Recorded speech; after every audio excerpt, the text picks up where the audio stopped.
जयंती झा और आप देख रहे हैं नेक्स्ट 9 न्यूज पॉलिटिकल बाइट। दोस्तों, गुजरात में आज पहले चरण के मतदान हो रहे हैं। दूसरे चरण के मतदान 5 दिसंबर को होने हैं, लेकिन उससे पहले जो आरोप प्रत्यारोप का दौर जारी है वो अब दो बड़ी पार्टियों के बीच, दो बड़े नेताओं के बीच जारी हो चला है। दोस्तों, हम बात कर रहे हैं मल्लिकार्जुन खड़गे और प्रधानमंत्री नरेंद्र मोदी की। जी हाँ दोस्तों, एक तरफ मल्लिकार्जुन खड़गे ने पीएम मोदी को रावण बता दिया, तो वहीं अब पीएम मोदी राम भगवान पर खेल गए। वैसे तो शुरू से ही खेलते आ रहे हैं।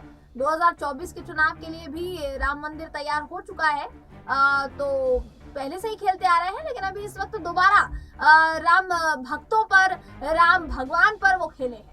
देखिए दोस्तों, इससे पहले मल्लिकार्जुन खड़गे ने क्या कहा था वो मैं आपको आगे बयान सुनाऊंगी। मल्लिकार्जुन खड़गे का बकायदा आपने सुना भी होगा, लेकिन फिर भी हम आपको उनका पूरा बयान सुनाएंगे। लेकिन उससे पहले आपको सबसे पहले पीएम मोदी का मैं बयान सुनाना चाहूंगी, जहां वो ये बोलते हुए नजर आ रहे हैं। देखिए उन्होंने बयान क्या दिया है, एग्जैक्ट शब्दों में आपको कोट करके उनका बयान बताते हैं। उन्होंने देखिए कहा है कि यहाँ पर मैं कांग्रेस के नए अध्यक्ष मल्लिकार्जुन खड़गे का बहुत सम्मान करता हूँ।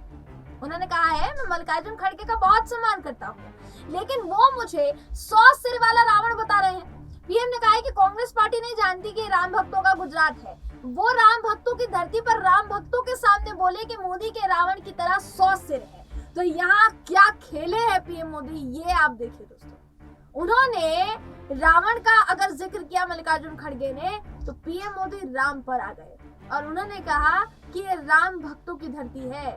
यहाँ पर अगर आप रावण का जिक्र करेंगे और यहाँ के बेटे को रावण बताएंगे, क्योंकि वो खुद को गुजरात का बेटा बताते हैं, तो अगर आप गुजरात के बेटे को रावण बताएंगे तो ये राम भक्तों की धरती है। आपको बता देगी जनता यहाँ पर क्या करना है आपका और क्या नहीं करना है। तो यहाँ सीधे तौर पर पीएम मोदी ने क्या तंज कसा है दोस्तों, सबसे पहले आपको तंज सुनाते हैं। सबसे पहले उनका बयान दिखाते हैं, ये बयान देखिए। એટલે કોંગ્રેસના આલા કમાને આદરણીય ખડગેજીને અહીંયા મોકલ્યા। કોંગ્રેસ પાર્ટીના નવા પ્રમુખ છે એમને મોકલ્યા અને ખડગેજીને હું ઓળખું છું, એમનો ખૂબ આદર કરું છું, એમનું સન્માન કરું છું, પણ ખડગેજીને તો એ જ બોલવું પડે જે એમને ત્યાંથી ભણાઈને મોકલ્યા હોય। અને કોંગ્રેસ પાર્ટી એને ખબર નથી કે આ રામ ભક્તોનું ગુજરાત છે। હવે તમે મને કહો, રામ ભક્તોના ધરતી પર, રામ ભક્તોની સામે એમના પાસે બોલાવડાવવામાં આવ્યું કે તમે મોદીને 100 માથાવાળો રાવણ કહો। બોલો ભાઈઓ બહેનો, આપણે જાણીએ છીએ કે આ કોંગ્રેસ પાર્ટી એ રામના અસ્તિત્વને સ્વીકાર નથી કરતી। આ કોંગ્રેસ પાર્ટી અયોધ્યામાં ભગવાન રામ મંદિરને પણ, ભવ્ય રામ મંદિરમાં પણ એનો વિશ્વાસ નથી। આ કોંગ્રેસ પાર્ટી એને તો રામ સેતુ સામે વાંધો, એવી કોંગ્રેસ પાર્ટી મને ગાળો બોલવા માટે રામાયણમાંથી રાવણને લઈ આવી। બોલો ભાઈઓ બહેનો, મને એ વાતનું આશ્ચર્ય નથી કે નરેન્દ્રભાઈને કોંગ્રેસના લોકો આટલી બધી જાત જાતની ઢગલાબંધ, ડઝનબંધ ગાળો દીધી છે। મને આશ્ચર્ય એ વાતનું છે, અને કોઈને પણ થાય કે આટલું અપશબ્દો બોલવા છતાંય कांग्रेस पार्टी एना नेताओए अधिकृत रीते क्यारे पश्चाताप व्यक्त नहीं कर्यो। तो जैसा आपने देखा कि पीएम मोदी ने सीधे तौर पर यहाँ कांग्रेस को आड़े हाथों लिया दोस्तों, और आड़े हाथों लेते हुए न सिर्फ आड़े हाथों लिया बल्कि यहाँ उन्होंने राम भक्तों का जिक्र कर डाला।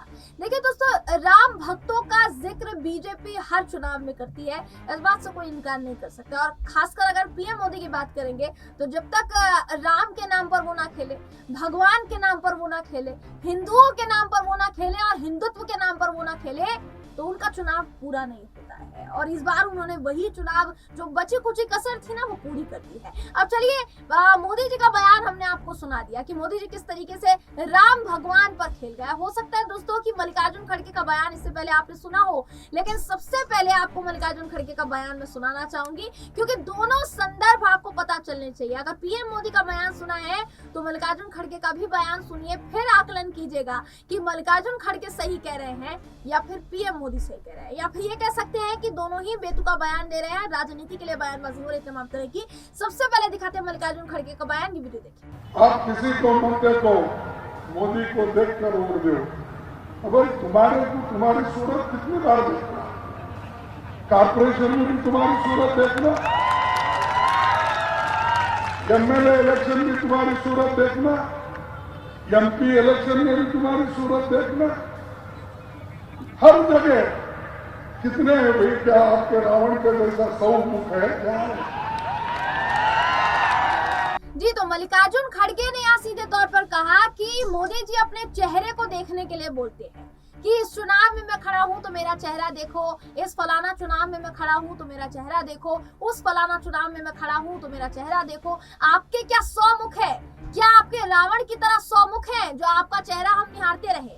ये बात कही मल्लिकार्जुन खड़गे ने और इस बात पर बवाल मचा दिया था बीजेपी ने, क्योंकि इससे पहले खुद रक्षा मंत्री राजनाथ सिंह भी बयान दे चुके हैं, भड़क चुके हैं बाकायदा कांग्रेस पार्टी पर और साथ ही यहाँ मल्लिकार्जुन खड़गे पर जो कि अध्यक्ष हैं कांग्रेस के, और इसके अलावा संबित पात्रा ने भी प्रेस कॉन्फ्रेंस करके निशाना साधा था।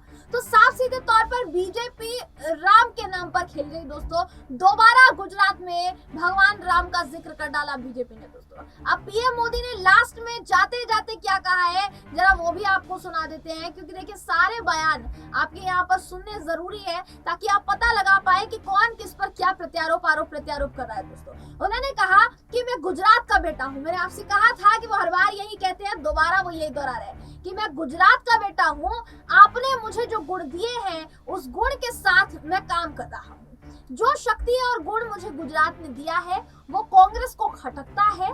जिस मोदी को आपने गढ़ा है उसका अपमान आपका अपमान है या नहीं, ये सवाल वो पूछ रहे हैं लोगों से। मतलब सेंटिमेंट्स के साथ खेलना प्रधानमंत्री नरेंद्र मोदी को अच्छी तरीके से आता है, क्योंकि वो भावुकता के साथ कोई ना कोई बयान देंगे, फिर जनता उनके समर्थन में बयान देगी, जो वोट है समर्थन है वो अपने आप मिल जाएगा। दिखावा भी नहीं लगता। सबसे बड़ी बात तो ये है कि वो बोल भी देते हैं, जुमला दे भी देते हैं, बावजूद इसके जनता विश्वास कर लेती है। हालांकि उसी को अंधभक्ति कहा जाता है, पर फिर भी चलिए, उन्होंने बयान दिया यहाँ पर कि मैं गुजरात का बेटा हूँ और आपने जिसको गढ़ा है अगर कोई उसको रावण बताए या फिर आपने जिसको गढ़ा है अगर उसकी काबिलियत पर कोई शक करे तो क्या आप सुन लेंगे? ये कहीं ना कहीं पीएम मोदी ने कहा लोगों का सिंपैथी यहाँ पर हासिल करने के लिए। अब दोस्तों देखिए, यहाँ हमने दोनों बयान आपको सुनाए। मल्लिकार्जुन खड़गे ने क्या कहा वो सुनाया और पीएम मोदी ने क्या कहा वो सुनाया। लेकिन इन दोनों बयानों का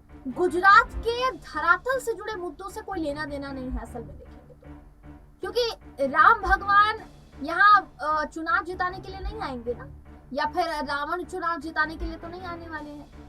तो यहाँ अभी इस वक्त जो चुनाव जिताएगा, किसी भी पार्टी को चुनकर कोई लेकर आएगा तो वो जनता ही होगी जो यहाँ पर सीधे तौर पर अहम भूमिका निभाती हुई नजर आएगी। तो जनता किसको चुनती है?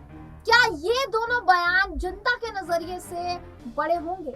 क्या ये दोनों बयान जनता ध्यान में रखकर वोट करेगी? ये सबसे बड़ा सवाल खड़ा हो रहा है, जिसका जवाब आपसे हमको चाहिए दोस्तों। तो आप हमें कमेंट करके जरूर बताइएगा। ये वीडियो अगर अच्छा लगा हो तो इसे लाइक कीजिए, हमारे चैनल को सब्सक्राइब कीजिए। तब तक के लिए देखते रहिए next time news political bite.